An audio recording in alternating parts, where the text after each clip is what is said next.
Jā.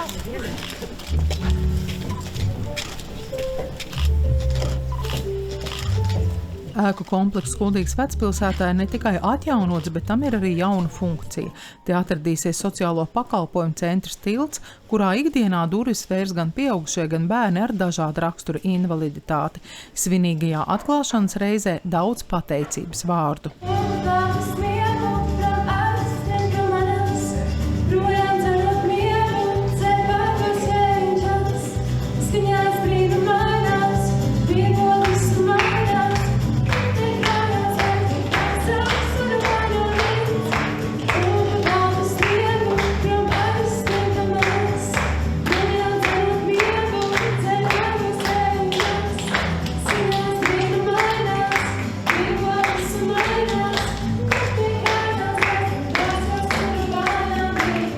Es gribu jums novēlēt, lai jums tikpat sirsnīga un mīļa sagaidīšana, ar tikpat priecīgām sajūtām, kā šodien mēs sveicām dziedātāju, arī lai jūs šeit justos ikdienā, kad nāksiet uz nodarbībām un kad daudzie cilvēki, kas jūs šeit sagaidīs, palīdzēs jums kaut ko iemācīties, kaut ko saveidot, kaut kādās skaistās nodarbībās pabūt. Šis ir mazs solis cilvēkam, bet milzīgs solis cilvēcei. Un tas arī ir tas, kas visvairāk, man liekas, dod šo iedvesmu un šos darbus palīdzēja paveikt. Brīnums ir noticis. Un, lai arī mums ir pienākums ticēt, arī mēs neticējām, ka tiešām šī diena pienāks, un viņa pienāca tiešām ļoti ātri. Tas Kuldīgas attīstības aģentūras pieredzē un vēsturē ir pirmais objekts, kurš ir tapis tik īsā un labā laikā, pateicoties ļoti, ļoti labiem uzņēmējiem, kuri spēja ar tādu mieru, pacietību un radošu pieeju izpildīt visas mūsu prasības un vēlmes un iekļauties termiņos. Tas tāds košs akcents Kuldīgas vecpilsētā pašlaik, ceļš tajā drūmajā laikā. Ļoti koša māja, fasādes. Šeit notika tāda konstrukcija pastiprināšana, kur vajadzēja tur mainīt konstrukcijas, jo kamēr nav atklāts viss vaļā, nevaram saprast, kādā stāvoklī ir sijas, tāpat pārsegumā. Kamēr neatsedza vaļā, tikmēr nezinājām, kādā stāvoklī. Un tad brauc arī būvkonstruktors uz vietas un palīdzēja, risināja. Dušīgi strādājām. Ēkas priekšpusē paliek komerctelpas saglabājas. Tajās mēs atjaunojām logus, logailes.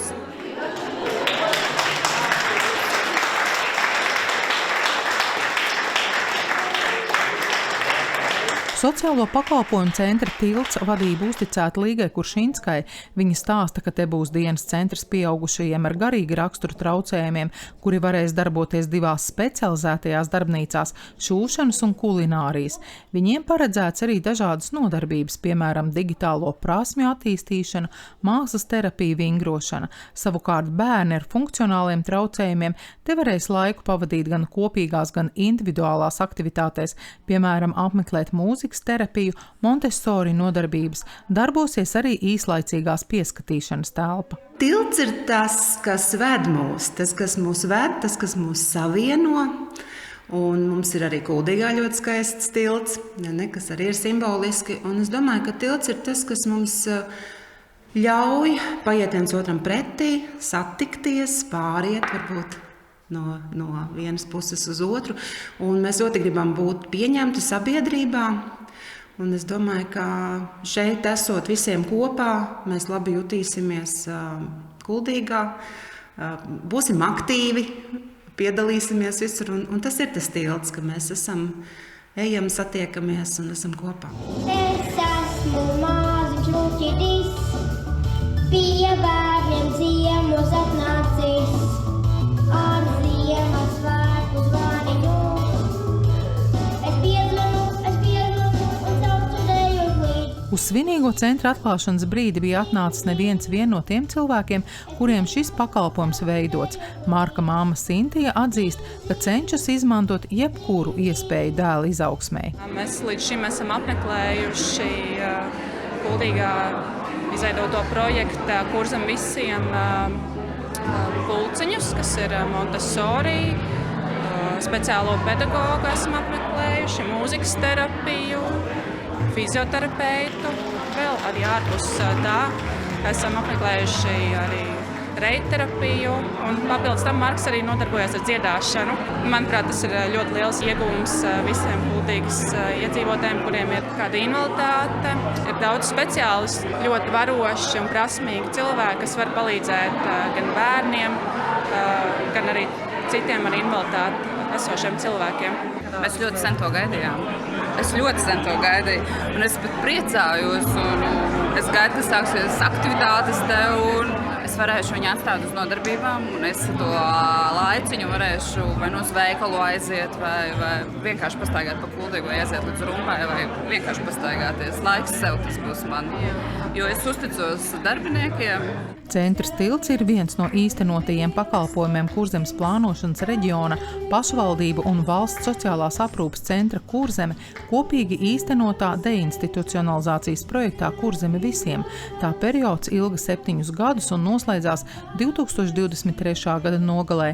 Projekta mērķis bija visā Kurzemē veidot un nodrošināt jaunus sabiedrībā balstītus sociālos pakalpojumus pēc iespējas tuvāk cilvēku ar garīgu raksturu traucējumiem, bērnu ar funkcionāliem traucējumiem un viņu vecāku dzīvesvietai.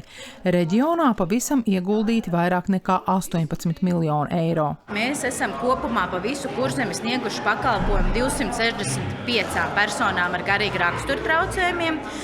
37 personas ir pārgājušas uz dzīvi no valsts sociālā aprūpes centra uz dzīvi sabiedrībā, tā kā grupu dzīvokļos. 418 bērni ar funkcionāliem traucējumiem arī ir saņēmuši pakalpojumus. Plus ir bijuši dažādi informatīvi, izglītojoši semināri, 14 integrējošās nometnes ģimenēm ar bērniem ar funkcionāliem traucējumiem, ģimenēm, kur ir bērni bez traucējumiem, tādā veidā arī mēģinot attīstīt šo te iekļaujošo sabiedrību. Un arī notikuši visu pagājušo mācību gadu, notika pasākumi izglītojošie skolēniem Kurzemes skolās, 4. 5. klases skolēniem, kur arī bija diezgan liela atsaucība, un skolēni iesaistījās, skolotāji iesaistījās, par ko arī, protams, ir liels prieks, ka tomēr mēs kopā kā sabiedrība varam veidot ne tikai pakalpojumus, bet arī vidi, kur visi varam sadzīvot. Sociālo pakalpojumu centrs Tilts ir tapis ar Eiropas Reģionālās attīstības fonda atbalstu. Projekta kopējās izmaksas ir teju 2,7 miljonu eiro, neskaitot pievienotās vērtības nodokli. Ieva Benefelda, Lants Pērševics, Skrundas televīzija.